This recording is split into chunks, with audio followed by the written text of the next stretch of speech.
It's me again, Dmitry Bivol, and if you're looking to take your fight game to the next level, try this, the Fighter Stack. Everything you need.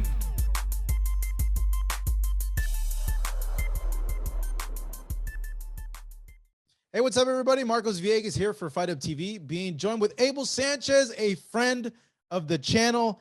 Abel, thank you for joining us. I feel bummed out. I saw a video of you at the fights over the weekend with Roman against Rey Martinez. I was like, oh, man, I didn't get a chance to talk to you. What'd you make of that Roman versus Rey Martinez fight? He looked unbelievable. He did. He looked like the old Chocolatito. Of course, it was against a 112-pounder, but he looked great. Yeah, like, you know, for a time, like I doubted Roman because the knockout, and then he didn't look too good. Like his physique wasn't looking good, but I feel like he's found a stride now, and he is starting to look like the pound for pound guy that he was 4 or 5 years ago. Well, he did things in the 12th that he was doing in the second and third round. Conditioning was great. His combinations were great. Such a smart fighter, such a great defensive fighter that you can't tell a lot of things that he does in there, but boxing people can. But he did some real nice things. Yeah, you know what? The fight that Rey fought, probably his style, but I kept thinking, like, you can't leave your hands down like that with a guy like Roman, because he's gonna keep peppering you. And you know, honestly, like that fight was one-sided. Like Roman put a beat down on him that fight. Took him to school, man. Yeah, he did. Yeah, the kid I think he only had 15 fights, right? Mm-hmm. And no matter who you train with, experience comes from longevity. Roman's experience comes from all the great fighters that he's fought and all the things that he's learned in the ring with all those guys. You can't do what Rey was doing and expect Roman just to stand there and not hit you. He's going to pepper you. He's going to hit you with little shots.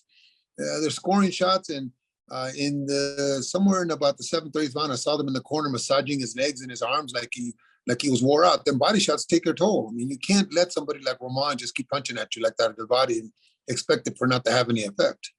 Yeah, Rey got a giant set of balls, man. Because I thought Roman was going to stop him. That doesn't score points. Yeah, that's true. It gives you cred, though. I was surprised that he made it 12 rounds, to be honest. Yeah. Well, being overweight, the thought that Tom Loeffler and I had was that maybe he ballooned up and he couldn't make the weight, and he killed himself thinking 15 was going to be easy, and it wasn't as easy as he thought. And he killed himself to make the weight, and he still didn't make the weight. So maybe he prepared not the correct way. Yeah, he was saying after the fight that he only had like 4 weeks to prepare, and like one of those weeks, like he couldn't really train. So yeah. That goes to it, yeah. So, you know, he wants a rematch, but it's Roman. Like, I don't know how any different it can be. Like, it's this guy. I just think Roman's probably at a different level than he is. At this time, yes. I think that Rey is still a champion at 12, at 112. So make some defenses maybe a couple years from now. Not only will Chocolatito be older, but he'll be Rey will be a little wiser, a little better experienced. He will have fought some decent fighters, hopefully, if he makes good defenses, and then maybe it'll be a fight. Do you think if he goes into the Gallo fight, I know a lot of people felt that Roman won the second Gallo fight, but how do you see the Gallo fight, this third one coming? It's a tough fight, but I think this kind of fight prepares him for that fight. But it can't be a year from now. It can't be 6 months from now. It's got to be 3 or 4 months from now. Before this performance that you saw Roman, like, did you favor Roman going into a third Gallo fight? I thought it would be a difficult fight. I think that he looked great in this fight also because of the opponent, not only because of Roman, but the opponent was doing the things that Roman needed for him to do to be effective, for Roman to be effective. Estrada's a little bit different. Yeah, you know, looking at the fight, I also felt like, hey, it's still a very winnable fight for Gallo because, you know, Gallo will exchange, but Gallo can box. He can move around and box, and he's really good at. I remember I noticed in the second fight, he was really good with evading some of Roman's punches. Yeah, this guy didn't want to use his skills that he has at 112, thinking that he could exploit the age. But Roman fought a brilliant fight, and this kid never really, I don't think this kid never really got into his fight. his ego got the best of him, I believe. Yeah, if he was thinking he was going to knock out Roman, like I don't know where, I don't know how that's a good plan. Cause like, I feel like, what was his record? let me look it up right now. So we could see, but you know, I don't think he has, like, I didn't think he was that big of a puncher at 112 pounds. So I was thinking like, look, Roman's a bigger guy. He's going into a fight with a bigger guy. He doesn't have a lot of knockouts. Really a bigger guy, only 105 pounder. Remember, he's moved up. So he's 18-2 now with that loss, 14 knockouts. But the last knockout came in June of 2021. It was a TKO against Joel Cordova, who's 13-4-2. You know, the last one, which like a quality opponent, I would think would be Jay Harris or Christopher Rosales back in 2019 and 2020. Well, he didn't fight the fight that he should have. And when you're fighting a guy like Roman, you got to be on your P's and Q's and make sure that you have a plan. You can't go into a fight like that against a guy like Roman and thinking you're going to steamroll him, no matter how old he is. Yeah, no, that division, it's one of my favorite divisions because you got Roman, you got Gallo, you got Rung Visai, which I think is like a huge wild card still because of his punching power. You know, Quadras is always, he'll always mix it up. But then you got Bam in the mix too, and that's not even his weight, but he beat Quadras. Yeah, well, it's a good division. Unfortunately for Roman, the good division is passing him by because he is getting older, so he doesn't have, in my opinion anyway, he doesn't have that many more fights like this one that he can take himself to the gym and produce this kind of victory. I don't know. Maybe we're wrong. Maybe he's like an anomaly, and he's able to get 3-4 more years. You know, in the bigger weights, I could say that. In the smaller weights, it's a little bit different, man. The speed goes away, and when you start getting peppered and you start getting hit by these young guys, they can crack a little bit. It becomes difficult. It becomes survival sometimes for them. Yeah, like I can't see him competing at one more weight class up, and it's crazy because one at 118, it's only 3 pounds, but these guys are big. Like Inoue is big compared to him. 105 pounder. Yeah. Yeah. But I think Inoue comes from like the really small weights too, though. Yeah. But he only fought a couple fights at maybe 5 or 6 at 105. Chocolatito had a career at 105. Yeah, that's the fight I always wanted to see, but at 112 pounds. But at this point, I think Inoue is just too big for Roman, to be honest. Yeah, he's grown. He's a young guy. How old is he? I would believe he's in his mid-20s. Let's check that right now. Let's see. When he was coming out of 105, he was growing. Roman was already grown. I believe Inoue is 28. Okay, he's a little older than I thought. Yeah. So he's been around for 4 or 5 years. Yeah. 24. Yeah. But yeah, geez, he's a murderous puncher. Shoot, don't he remind you of some of the punchers of old? Yeah. No, he's exciting to watch. He definitely exciting. Oh man, this guy's a murderer in the ring. Too bad he's not here fighting regularly on TV. I know. I think they missed a big opportunity with him because guys like that people love, and you could really build and get a fan base behind them because we saw it with Manny, we saw it with Gennady, we've seen it with so many other people before. Like when someone is that violent of a knockout artist, they get an instant fan base, and it's like a head start in building him as a fighter. The Mike Tyson aura. Yeah, very, very true. Abel, transitioning, what do you think I'm going to ask you about next? If it's snowing in Big Bear? Is it snowing? No, it's not. No, you were at the fights. Obviously, you did a few interviews.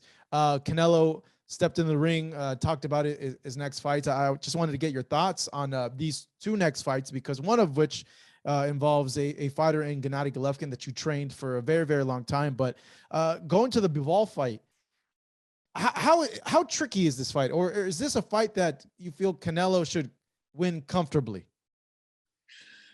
I've had one of my guys, I'm not going to mention who, but go down to spar with Bivol down at Manny's down in Santa Fe Springs or wherever that is, Whittier.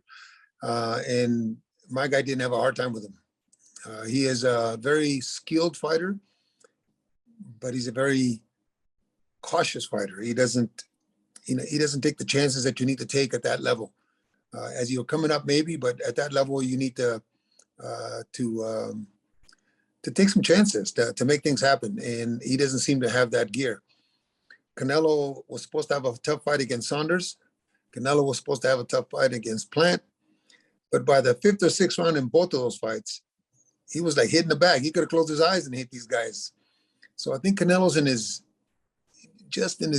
the perfect time of his career.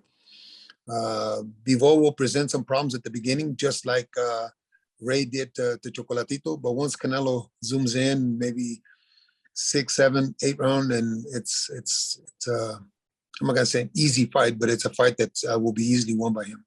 So do you think then Bivol has no chance at beating Canelo? I don't think so. Yeah. I think a 70-30 fight, if Canelo trips before he gets into the ring and hits his head. that bad, Abel. You know what? It's not that Bivol's not a bad fighter. It's just that Canelo's in right now. Canelo is where he in his, I'm not gonna say his prime, in a time in his career where if he continues to train the way that he's training, it's gonna be a few guys that are gonna get close to him. You know, I've seen the talk of some fans saying that, you know, he chose the easier option, Canelo did, in picking Bivol and Gennady over Charlo and Benavidez. I think it's wrong for them to say that, even though I think Benavidez is a huge challenge. Charlo is a huge challenge, but I think, you know, Charlo would be at a very big disadvantage against Canelo. But I see, you know, style-wise, Bivol being the trickiest of the bunch. What do you think? The tricks are great.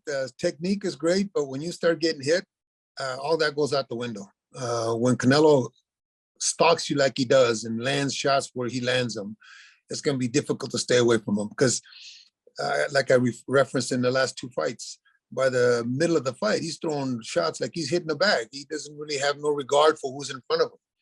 And that's usually what happens when guys get in this stage of their career when nothing can go wrong.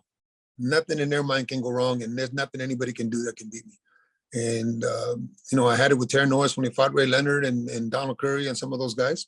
I had it with Golovkin when he fought a lot of the early before Canelo fights, where it was the Stevens fight where he carried him for 8 rounds until he wanted to knock him out. He wanted to punish him. You know, it's that stage in somebody's career where there's so much, how